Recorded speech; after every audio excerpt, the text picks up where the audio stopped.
Psalms chapter 13. How long wilt thou forget me, O Lord? Forever?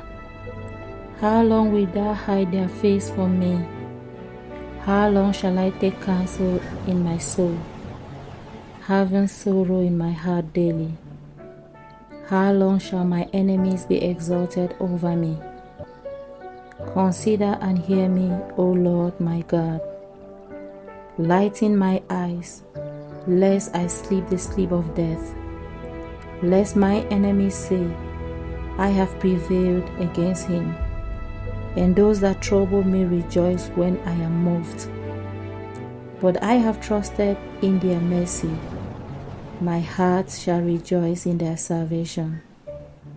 I will sing unto the Lord, because he hath dealt bountifully with me. Amen.